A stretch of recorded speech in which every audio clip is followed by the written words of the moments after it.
لاحقت دورية للشرطة سيارة رباعية الدفع كانت تمضي بسرعة مفرطة آخذة وجهة قنطرة مولاي الحسن على نهر أبي رقراق. كان تاجر مجوهرات قد أبلغ لتوه عن تعرضه لعملية سطو نفذها ملثمان.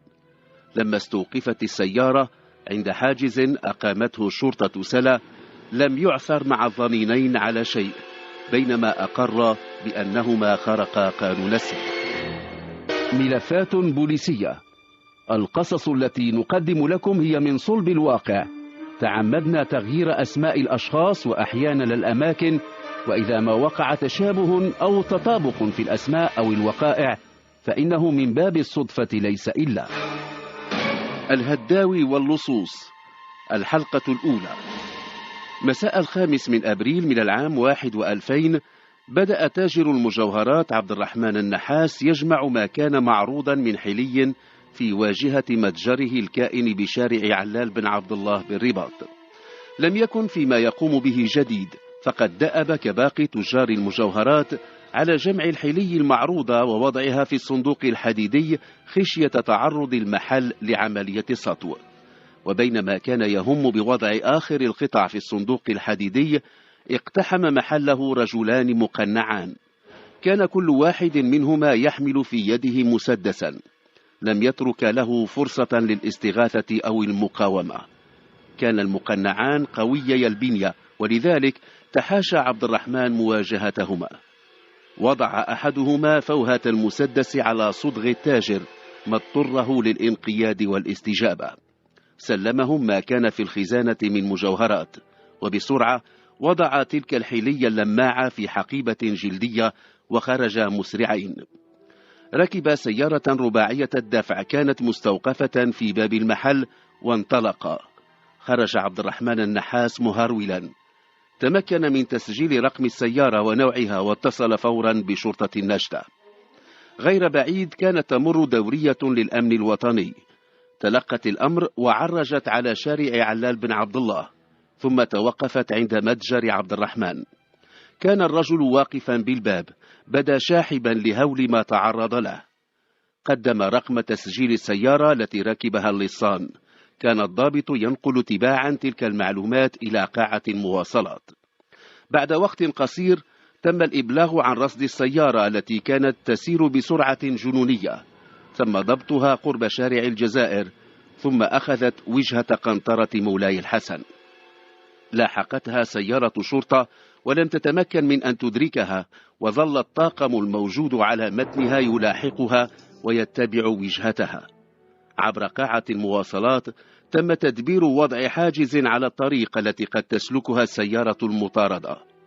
لم يخف عن اللصين أنهما ملاحقان، ولما بلغ قنطرة مولاي الحسن ألقى الذي كان بجانب السائق بالحقيبة إلى ضفة نهر أبي رقراق، إلى موقع لم يكن مغمورا بالماء. لم يكن بمستطاع رجال الأمن الذين كانوا يلاحقون السيارة أن يتنبهوا إلى الأمر.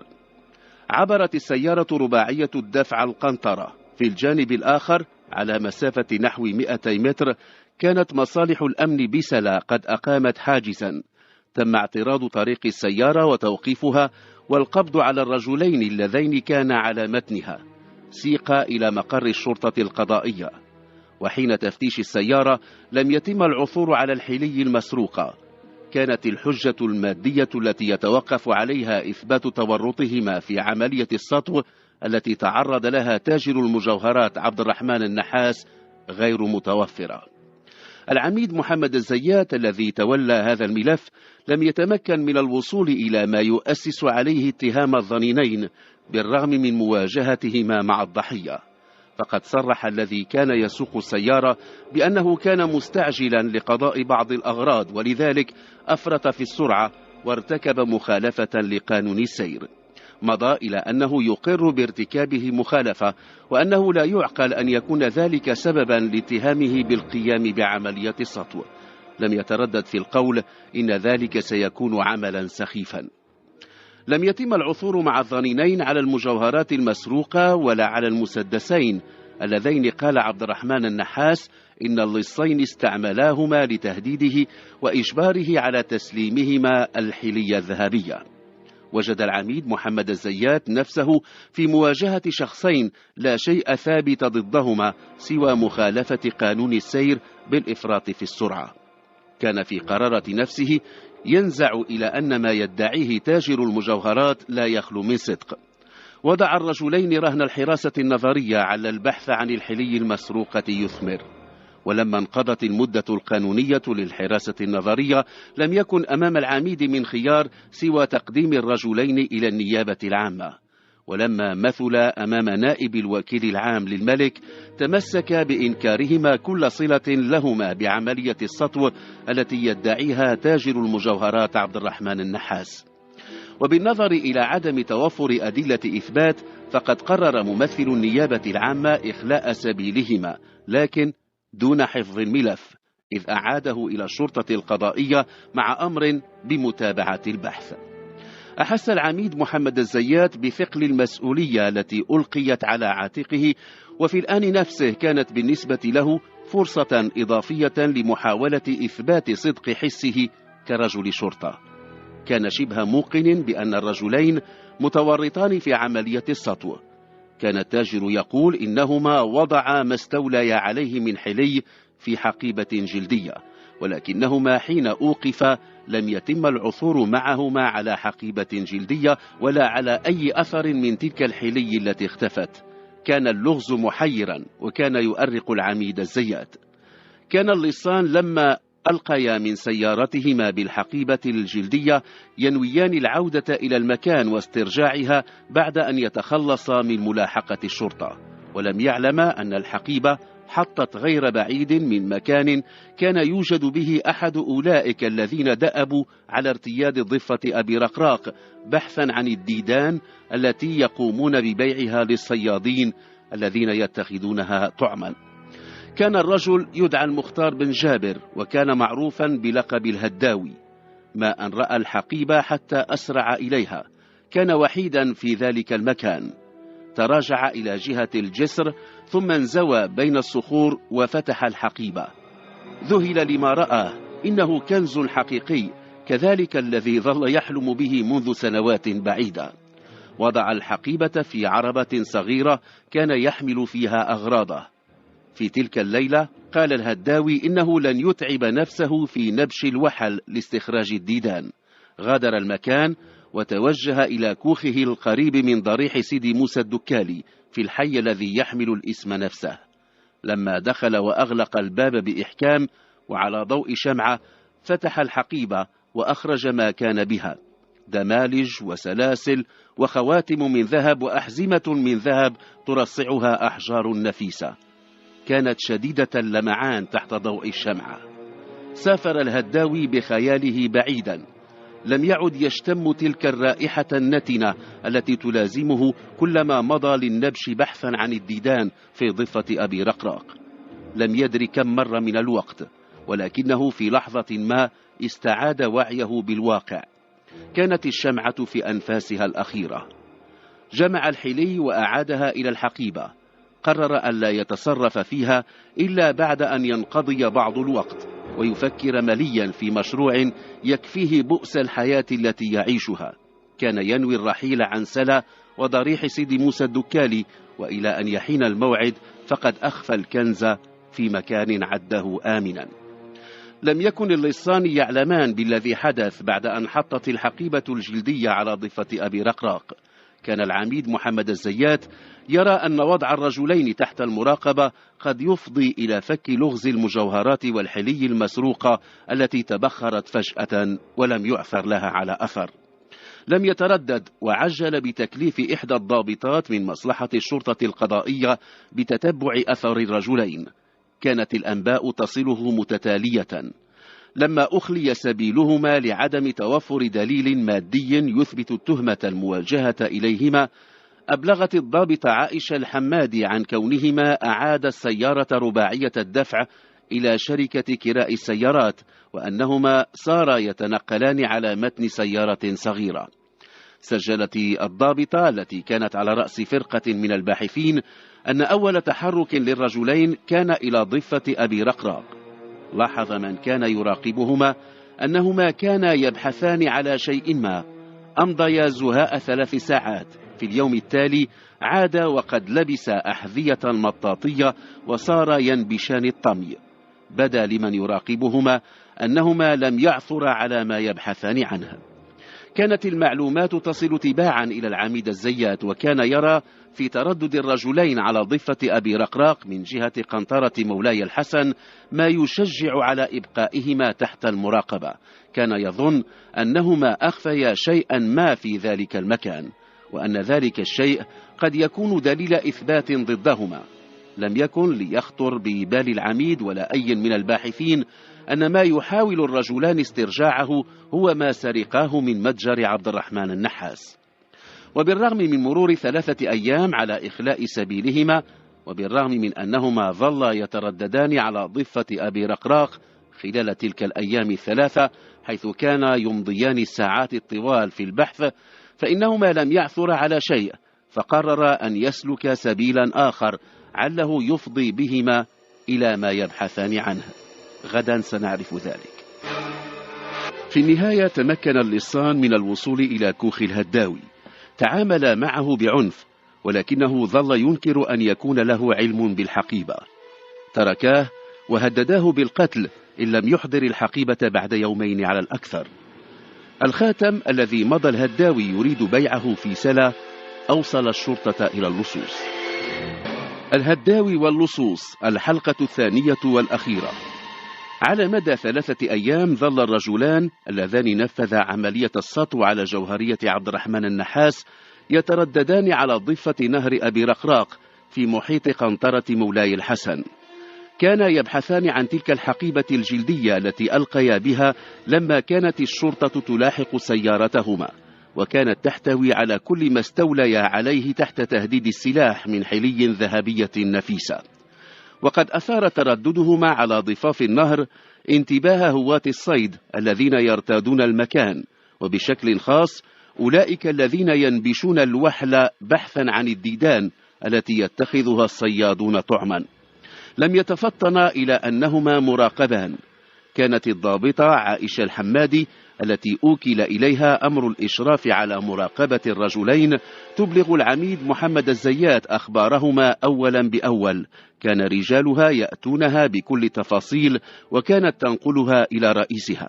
تبين للعميد أن وراء تردد الرجلين على ضفة أبي رقراق سر قد يكون مفتاح حل اللغز المحير الذي يمثله اختفاء المجوهرات التي نسبت سرقتها إليهما. لم يكن العميد الزيات بكل التجربة التي راكمها في أسلاك الأمن الوطني ليستسيغ أن يفلت الظنينان من قبضة العدالة. كان شبه موقن أن الرجلين هما اللذان نفذا عملية السطو على تلك الجوهرية في شارع علال بن عبد الله. لم يكن له أن يصدع بما يعتقده، إذ ليس بين يديه دليل إثبات. دليل الإثبات المفقود ذاك هو الذي جعل نائب الوكيل العام للملك يخلي سبيلهما. بعد أن أعياهما تقليب الوحل والبحث بين الصخور، قرر أن يتقرب إلى أولئك المنقبين عن الديدان علهما يظفران منهم بما ينبئ عن مآل الحقيبة. غادر أحدهما المكان، امتطى سيارته ومضى إلى المدينة. قصد محلا لبيع الحلويات واشترى عددا منها وبضع قنينات من المشروبات الغازية. بعد أقل من ساعة عاد إلى ضفة النهر. بدون أي تمهيد دعي المنقبون عن الديدان لتناول قطعة حلوى. تظاهر الرجلان بأنهما يريدان الكشف عن سر ترددهما على ضفة النهر، وزعما أنهما أضاعا مفاتيح منزلهما في الرباط قبل 3 أيام. ثم استدرج بعض ممن تحلقوا حول علبة الحلوى للكشف عن الذي تغيب يومها. كانت لذيذة قطع الحلوى، وبسهولة نطق أحدهم أن الهداوي لم يظهر في المكان منذ 3 أيام. ومن هو الهداوي؟ سأل أحد الرجلين. اقترب منه الذي تكلم. إنه واحد منا يعمل هو الآخر في جمع الديدان لبيعها للصيادين. كان خلفه أحدهم ابتسم ابتسامة عريضة كشفت عن فم كاد يخلو من الأسنان، ثم قال: الهداوي يا سيدي رجل بدأ يتقدم به العمر، وهو يعيش بيننا منذ عدة سنوات. إنه يسكن كوخا بالقرب من ضريح سيدي موسى الدكالي. هل لك أن تدلنا على كوخه؟ إنه لا يبعد كثيرا عن مكاننا. ابتسم أحد اللصين، ثم بعد لحظات طلب من ذي الفم الذي كاد يخلو من الأسنان أن يرافقهما إلى كوخ الهداوي. كان أحد الذين تولوا مراقبتهما على صخرة في وضع صياد هاو، وما أن تحرك حتى اتصل بالضابطة عائشة الحمادي وأبلغها بذلك. في الجانب الآخر من الضفة كان أحدهم في سيارة مموهة يتبع خطوات الثلاثة.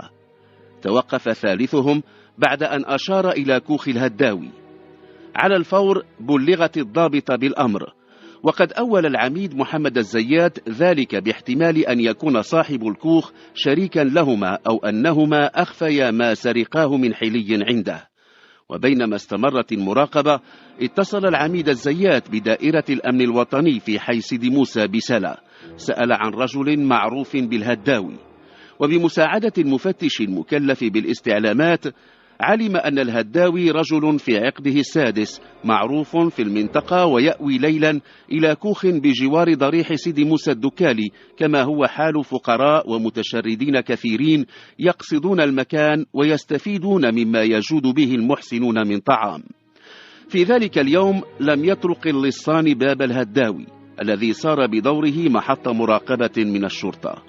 بعد يومين عاد الرجلان، ترك سيارتهما غير بعيد، ثم تقدما إلى باب كوخ الهداوي. لما فتح دفعاه إلى الداخل واقتحم الكوخ. ظل هناك زهاء نصف ساعة، ثم خرج يجرانه نحو سيارتهما. ذهب به إلى مكان خال في شاطئ الأمم، انهال عليه بالضرب، ولعلهما لم يظفر منه بشيء لما أعاداه إلى مكان قريب من كوخه. كانت آثار الضرب بادية على وجهه. تريثت الضابط المكلف بالمراقبة، كان العميد الزيات يرى الإبقاء على الهداوي تحت المراقبة. صباح اليوم التالي خرج الهداوي من كوخه وتبعه مفتش إلى أن وصل إلى باب بوحاجة. واصل سيره إلى حي الحرارين، حيث توجد عدة محلات لبيع المجوهرات. دخل أحد تلك المتاجر. لاحظ المفتش الذي تبعه أنه يعرض على التاجر خاتما من ذهب، وبينما كان التاجر يتفحصه اتصل المفتش بالضابطة عائشة وأبلغها بالأمر. حضرت بسرعة. كان التاجر يطالب الهداوي بوصل حيازة الخاتم. تدخلت الضابطة وسألته عن مصدره. ادعى أنه عثر عليه في ضفة أبي رقراق، حيث يقوم بجمع الديدان لبيعها للصيادين. قبض على الهداوي وسيق إلى مفوضية الشرطة في سيدي موسى. باشرت الضابطة عائشة الحمادي استجوابه. أنكر كل علاقة بالرجلين اللذين اعتديا عليه. في تلك الأثناء استدعي تاجر المجوهرات عبد الرحمن النحاس، الذي كان محله قد تعرض للسطو مساء ذاك 5 أبريل من العام 2000. لما وصل عرض عليه الخاتم، أكد أنه من القطع التي سرقت منها. لم يتراجع الهداوي عن أقواله، إذ ظل يؤكد أنه عثر على الخاتم بينما كان ينقب على الديدان. قال بائع المجوهرات إن محله مؤمن على السرقة، وإن الخسائر التي تعرض لها تزيد عن 200 مليون سنتيم. أضاف أن شركة التأمين وافقت على دفع التعويض، وإنها تعرض مكافأة هامة على من يساعد في الوصول إلى اللصوص والتعاون مع الشرطة لاستعادة الحلي المسروقة. تقدم التاجر من الهداوي وقال له إنه سيعطيه 10 ملايين سنتيم إن هو تعاون مع المحققين. بلغت النيابة العامة بتلك التطورات، بينما قرر الهداوي البوح بما يعلم. قال إنه بينما كان في ضفة النهر مساء ذلك اليوم فوجئ بحقيبة تسقط غير بعيد عنه، كانت مملوءة بالحلي الذهبية. أخذها ثم مضى بها إلى كوخه قبل أن يخفيها في مكان آمن بين الصخور. كان يفكر في مشروع يخرجه من الفقر، وقد ظن أن الكنز لن يضيع منه لما باغته الرجلان اللذان ضرباه. علم منه المحققون أنهما هدداه بالقتل إن هو لم يعد إليهما الحقيبة لما يأتي إليه مرة أخرى. أيقن المحققون أن اللصين سيعودان إلى الهداوي، ولذلك تم إقناعه بالتظاهر بأن لا شيء حدث وأن يساعد في الإيقاع بهما.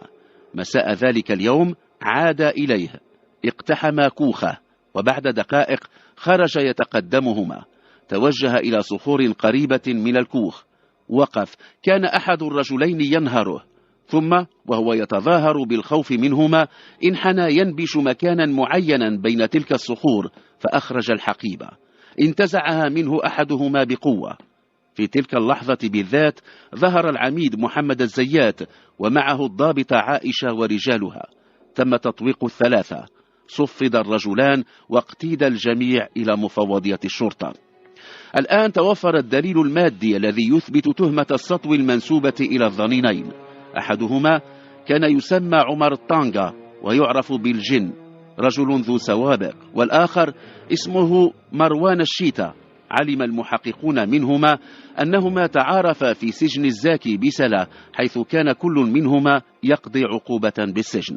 هناك اتفق على القيام بسرقة محل لبيع المجوهرات. كان الشيتا قد رحل قبل سنوات من فرنسا بسبب تورطه في أعمال سطو وسرقة.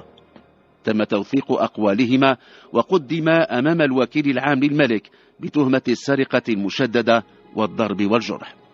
ومع أن كل الحيلي قد ظهرت غير منقوصة، فإن تاجر المجوهرات عبد الرحمن التزم بوعده للهداوي، فجاءه بشيك بمبلغ 10 ملايين سنتيم. في تلك اللحظة فقط حكى الرجل قصته.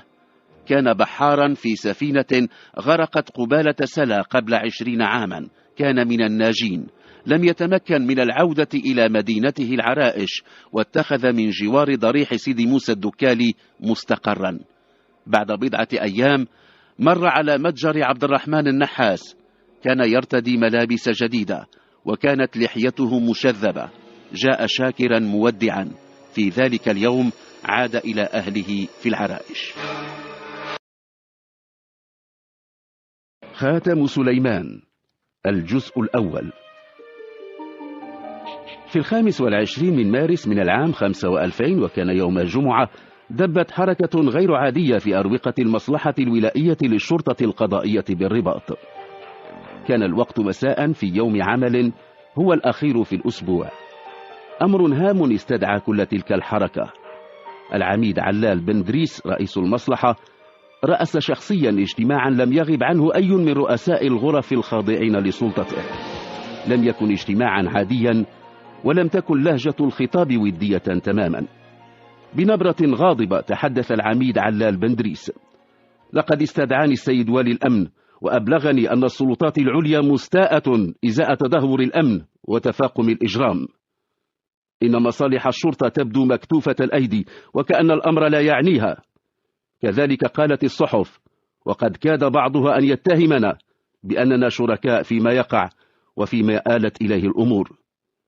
انتقادات الصحافة كانت لاذعة، وإن كنا نعلم أن الصحافة كانت سباقة إلى كشف خيوط بعض الجرائم، ونقر بأننا لم نتحرك إلا تأسيسا على ما كشفته.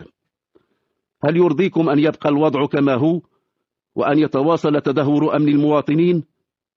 إننا على حافة بحر هائج ونزعم أننا نجيد السباحة. كان نوع من الحزن الممزوج بغضب حارق يتبع خطاب العميد علال بن دريس. لقد رأيتم كيف استهزئ بنا لما لم نتمكن من تحديد هوية ذاك القتيل سوى 8 أيام بعد اكتشاف الجثة، كما أننا لم نتوصل حتى الآن إلى ما يقودنا إلى القاتل أو القتلة. لقد تزايد الاستياء من الكيفية التي نعالج بها الأمور. أصغى الضباط مطرقين، وختم العميد علال بن دريس متواعدا بمعاقبة كل تهاون، بل إنه أمهلهم 24 ساعة لموافاته بخطط تمكن من استعادة الثقة التي بدأت تتلاشى في أجهزة الأمن. انفض الاجتماع وراح كل ضابط يفكر بما يجيب في الغد.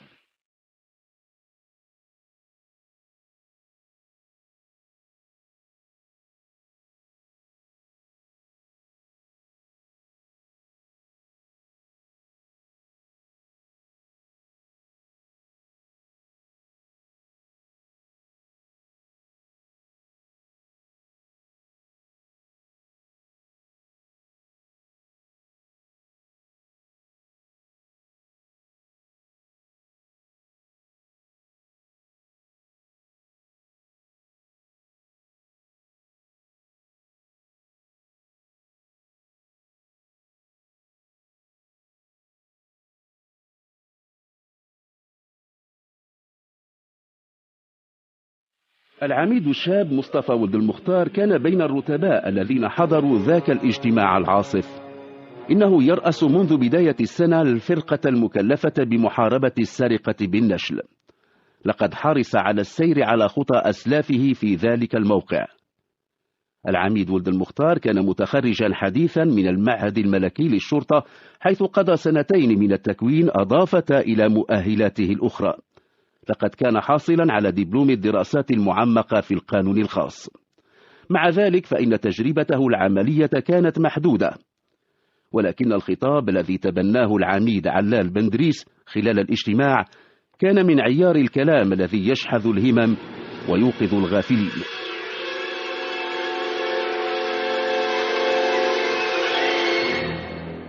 أصر العميد الشاب على أن يدلي بدلوه وأن تكون له مساهمة في إعادة الثقة في عمل الشرطة القضائية بالولاية. قضى ليله يقدر ويخمن. لم يبرح مكتبه إلى فراشه إلا بعد أن أعد مشروع خطة إنقاذ حقيقية. كانت خطة متكاملة تعرض حلولا وحلولا أخرى بديلة. كان العميد ولد المختار مصرا على أن يكون أول من يلتقي رئيسه.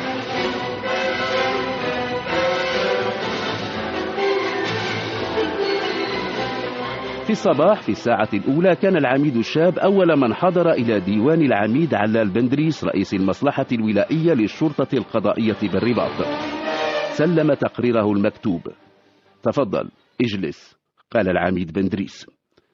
شكرا سيدي.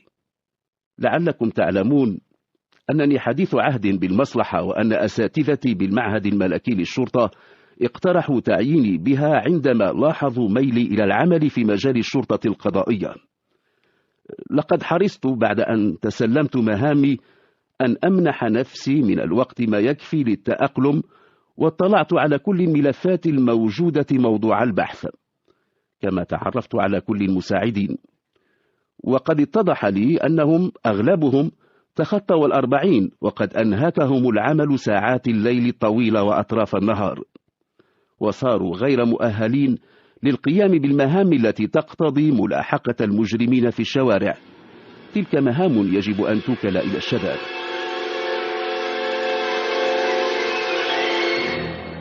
كان العميد علال بندريس يصغي إلى الضابط الشاب الذي اندفع يشرح بحماس باد كيف يوظف كل مؤهلاته للنجاح. والدي مهندس في الإعلاميات، وقد دربني منذ نعومة أظافري على استعمال الحاسوب، فأصبحت أعتمد عليه وأسخره في كل شيء. استعنت به في هذه الدراسة التي بين أيديكم، كما أنني جمعت بفضله معطيات مكنتني من أن أدرك أن معظم السرقات بالخطف التي وقعت في منطقتنا تشترك في عدة مميزات، أبرزها أن الاعتداءات تقع أواخر كل شهر بين 22 و30، وأنها تقع في الشوارع الخالية من المارة أو الأزقة التي لا تمر منها دوريات للشرطة، كما أن الضحايا من المسنين وأغلبهم نساء، ويتعرضون للهجوم لسلبهم مبالغ مالية هامة يكونون قد استخلصوها لتوهم من مقر البنك المركزي للإدخار الشعبي هناك في شارع محمد الخامس، غير بعيد عن البريد المركزي. بدا العميد بندريس أكثر اهتماما. نعم، هذا جيد، وماذا بعد؟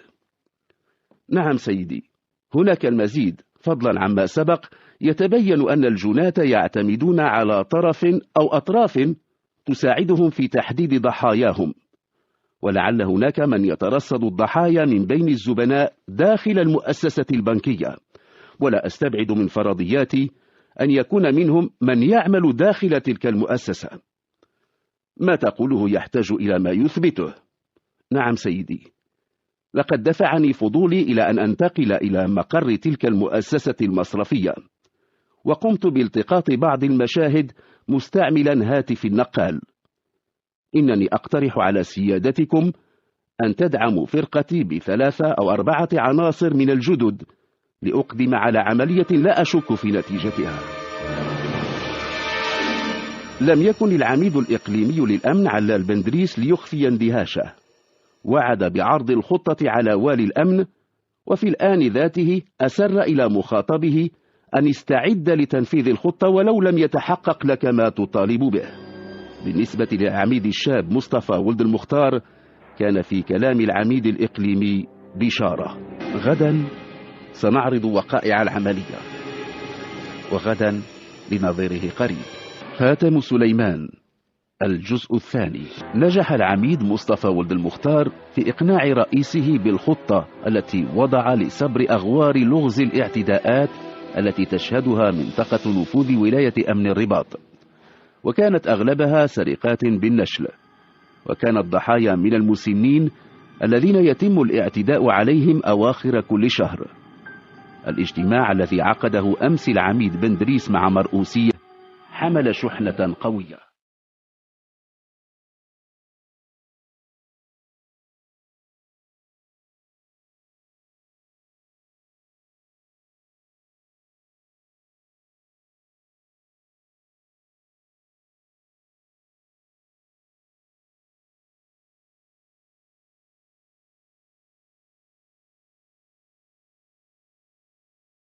في اليوم الموالي لم يكن النهار قد انتصف بعد حين رن الهاتف في مكتب العميد ولد المختار. في الطرف الآخر من الخط كان العميد الإقليمي بن دريس ينقل إليه اغتباط الوالي بالعمل الذي ينوي القيام به، ويبشره بأن 4 مفتشين من خريجي المعهد الملكي قد ألحقوا بفرقته، منهم مفتشتان أحرزتا على معدل عال في ميدان المصارعة يتعين إشراكهما في الخطة. ختم العميد بن دريس كلمته بأن أمر بمباشرة التنفيذ بدءا من 2:30 بعد الزواج. كانت الخطة جاهزة. تم تزويد الفريق بأجهزة اتصال لاسلكي وبسيارتين مموهتين. من قدام المفتشين تم دس 2 في طابور الانتظار يتعاقبان، ومن الشباب أوكل إلى المفتشتين مراقبة الخارجين من المصرف واقتفاء أثر من قد يكون هدفا. في 4 عصرا أغلقت الوكالة البنكية ولم يحدث ما يثير الانتباه.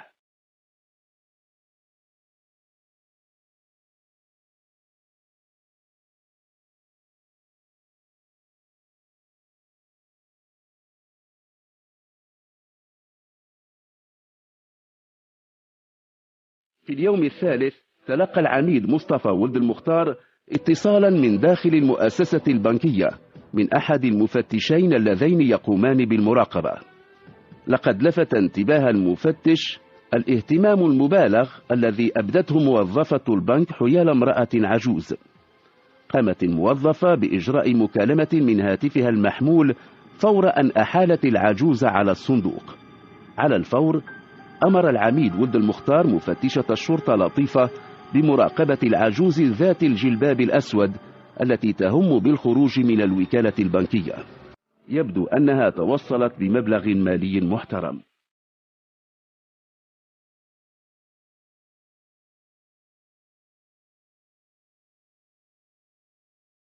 تلاحقت التطورات سريعة.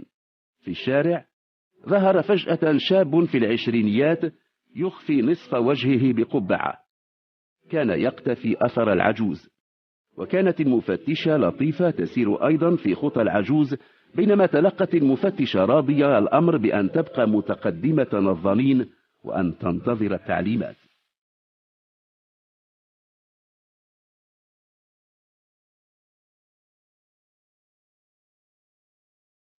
كان الشاب ذو القبعة السوداء يمشي وراء السيدة العجوز، يتوقف حين تتوقف ويتحرك عندما تستأنف سيرها. عندما غادرت الشارع الرئيسي توجهت نحو المدينة العتيقة، وكلما تقدمت نحو وجهتها كان تدفق المارة يقل. كانت لحظة الاعتداء تقترب. وما أن دخلت العجوز زنقة ضيقة حتى هاجمها العشريني ذو القبعة السوداء. تحت تهديد السلاح أرغمها على تسليم حقيبتها اليدوية. أخذ منها ظرفا كان فيه المبلغ المالي الذي استخلصته من البنك. حين حاول الفرار لاحقته مفتشتا الشرطة الشابتين وحاصرتاه. تمكنت المفتشة لطيفة التي تميزت في رياضة المصارعة من أن تشل حركته، وتم تصفيده وتجريده من سلاحه ومن الغلاف الذي انتزعه من العجوز. في الشارع كانت السيارتان المموهتان تحملان مجموعتين من رجال الشرطة. في إحداهما كان العميد مصطفى ولد المختار يتابع العملية لحظة بلحظة. التحق مسرعا بمفتشتي الشرطة. تم نقل الضنين والضحية إلى مقر المفوضية. عثر لدى الجاني على هاتف النقال. اعتبر المحققون ذاك الهاتف ربما قاعدة بيانات حقيقية. استخرجوا منه كل الأرقام التي اتصل بها الضنين، وأيضا أرقام الهواتف التي تلقى من أصحابها اتصالات.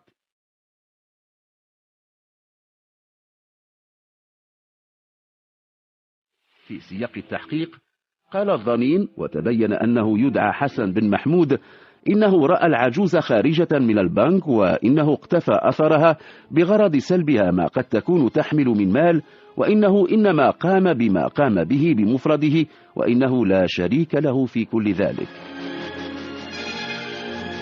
خضع الجاني للتحقيق، ثم نقل إلى محل سكناه لتفتيشه، حيث عثر على عدة حقائب يدوية أغلبها للنساء، وبداخلها أوراق تعريف ووثائق أخرى تخص أصحابها.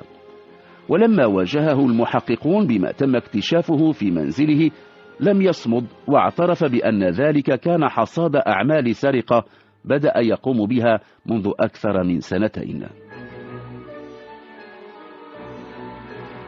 بشكل موازن توقف المحققون عند أرقام الهواتف التي كانت آخر ما تلقاه حسن بن محمود. كانت 3 أرقام هاتفية، 2 منها اتصل به من داخل المؤسسة البنكية من هاتف السيدة رحمة بنت علي الموظفة التي تعمل بشباك المصرف.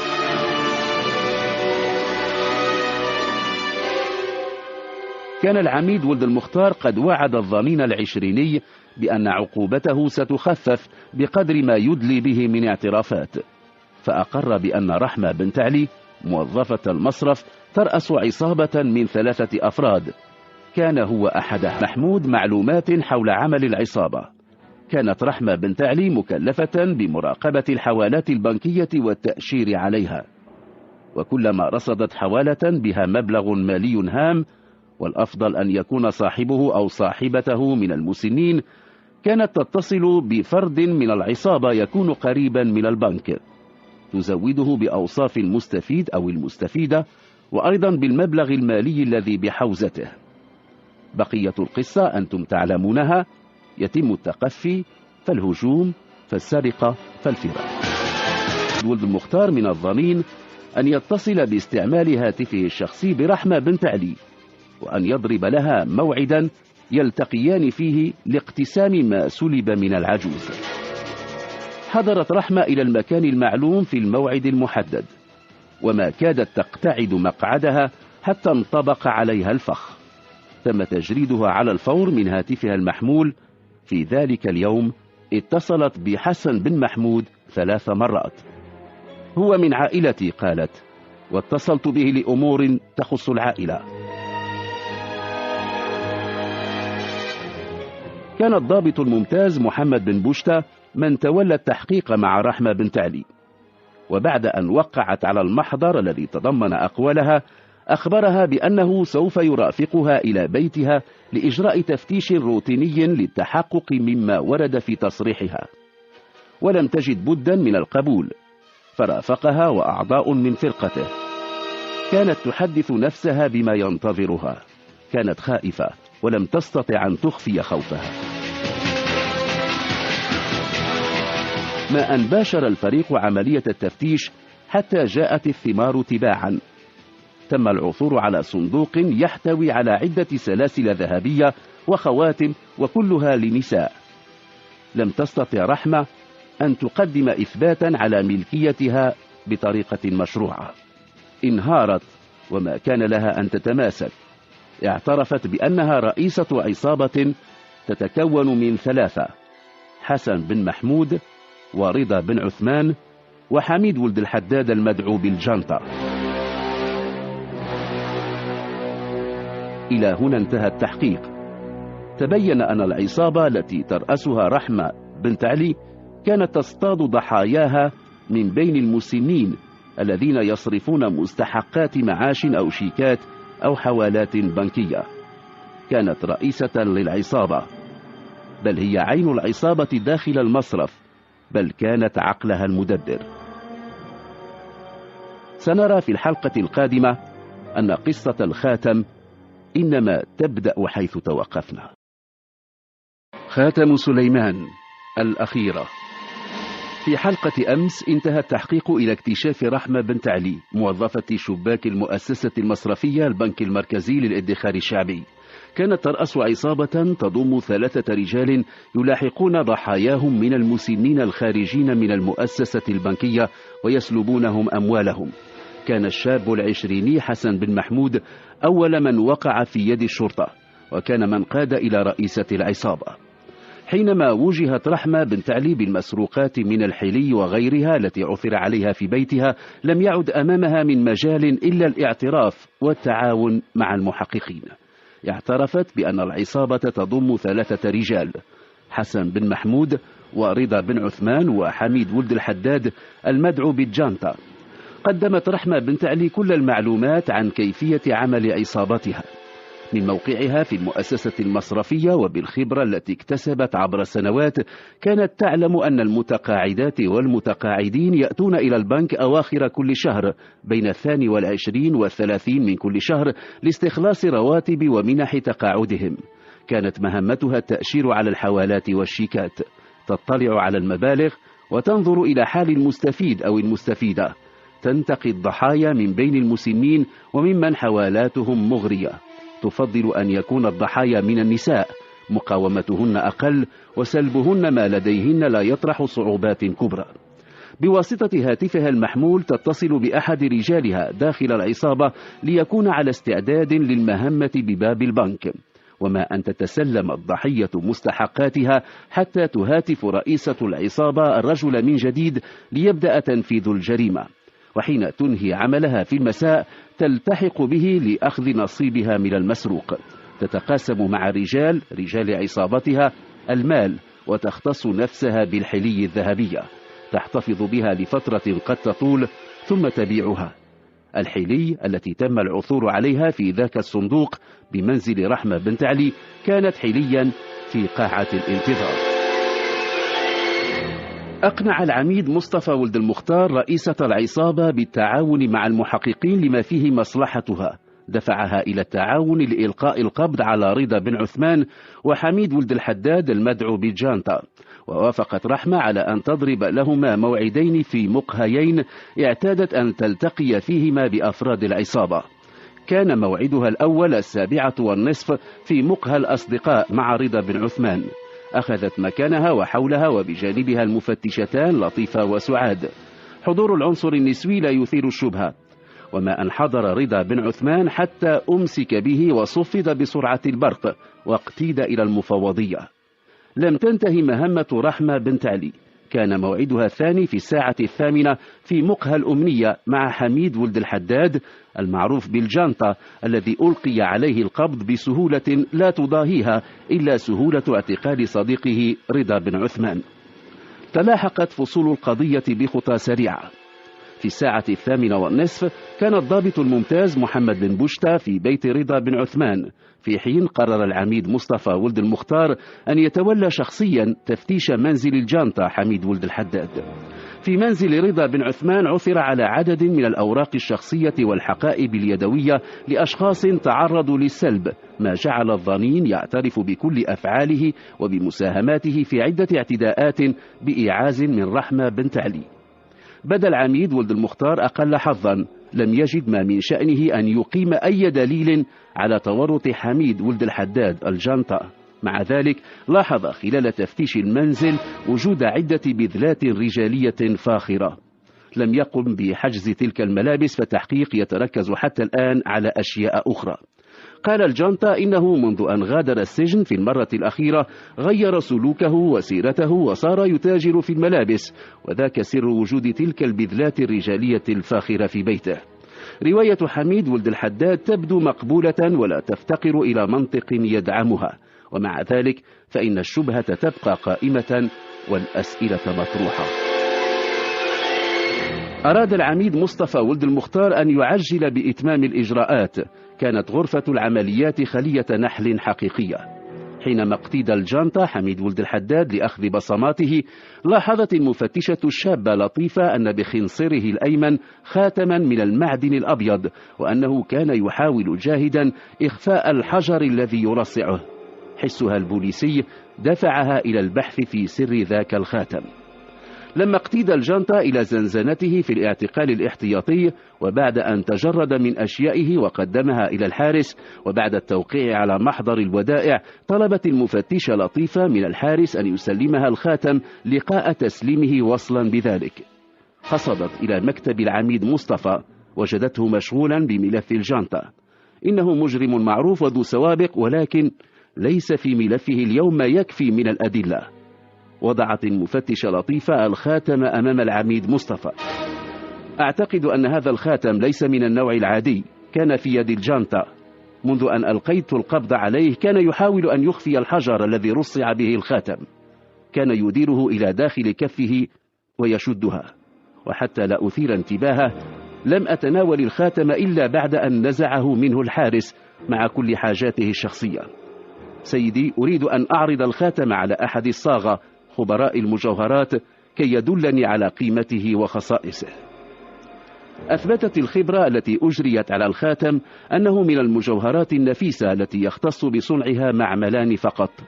علمت المفتشة لطيفة أن الخاتم يعود إلى عائلة ثرية من الرباط.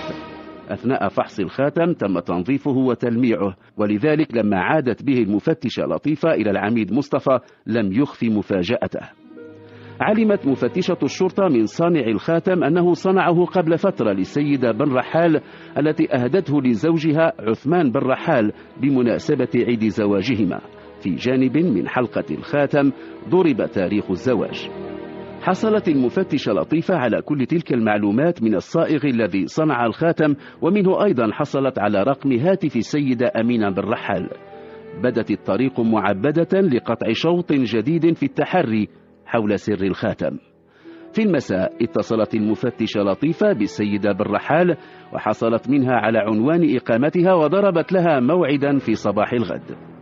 اصطحبت المفتشة لطيفة معها زميلة لها وقصدتا إلى حي السويسي. في باب الفيلا اصطفت عدة سيارات. بدأ أن الأمر يتعلق بحدث ما تعيشه الأسرة. طلبت المفتشتان مقابلة السيدة أمينة. أدخلتا قاعة كبيرة وجدتا بها حضورا كثيرين، تتوسطهم سيدة متشحة بالبياض. تبين منذ الوهلة الأولى أن الأمر يتعلق بمجلس عزاء. لما رأتهما الحاجة أمينة دعتهما إلى غرفة مجاورة. هناك قدمت المفتشة لطيفة نفسها وزميلتها، وقالت إنهما من الشرطة القضائية وإنهما تحققان في قضية خاتم يعتقد أنه يعود إلى زوجها. ما أن وقع نظرها على الخاتم حتى عرفته. قالت الحاجة أمينة: كان في يد زوجي يوم قتل هنا في هذه الفيلا قبل 8 أيام. تحين قاتله فرصة وجوده وحيدا فاغتاله وسرق ما كان معه من مال. سرق الخاتم وأيضا ساعة رولكس كانت في معصمه، كما أنه سرق كل بذلاته التي كانت في الدولاب إلا بضعة سراويل كنت قد حملتها إلى المصبنة. بدت الحاجة أمينة وقد تفطنت إلى أن المفتشة لطيفة وزميلتها ليستا على اطلاع على هذه القضية، وقالت إن الملف بيد العميد علال بن دريس. ثم سألتهما: كيف وصل الخاتم إليكما؟ وجدناه بحوزة شخص هو الآن قيد البحث. استأذنت المفتشتان في أخذ سراويل بذلات الراحل عثمان بن رحال، فأذنت لهما الحاجة لما علمت أنهما على أثر قاتل زوجها. حملت المفتشتان السراويل وأسرعتا إلى المفوضية. قابلتا العميد مصطفى وعرضت عليه المفتشة لطيفة نتيجة بحثهما. بادر هو إلى مكتب العميد الإقليمي واصطحب معه المفتشتين، وما أن مثل أمامه حتى وضع الخاتم والسراويل تحت أنظاره، وأخبره أن هذه الأشياء هي للسيد عثمان بن رحال. ما أن سمع العميد بن دريس ذلك ورأى الخاتم حتى توقف عن تركيب رقم هاتفي. نهض وفتح خزانة مكتبه وأخرج منها ملفا، وأخرج من الملف صورة وضع الخاتم بجانبها، فتأكد أن العميد مصطفى ربما اكتشف الخيط الموصل إلى قاتل السيد عثمان بن رحال المقاول المعروف. اصطحب العميد الشاب ودلف إلى ديوان والي الأمن وأطلعاه على تفاصيل العملية. تطابقت السراويل مع المعاطف المسروقة التي عثر عليها في منزل حميد ولد الحداد المعروف بالجانطة، وكانت منطلق تحقيق جديد. وعيد تفتيش منزل الجانطة مع استحضار الأدلة التي تم تجميعها من مسرح جريمة قتل عثمان بن رحال، وجاءت النتائج مبهرة. كل الأدلة تقود إلى الجانطة، كان هو من قتل عثمان بن رحال. ربما كانت الصدفة هي التي قادت إليها، ولكن فراسة المفتش لطيفة لم تخب، وأفضت إلى فك طلسمات الخاتم، خاتم سليمان.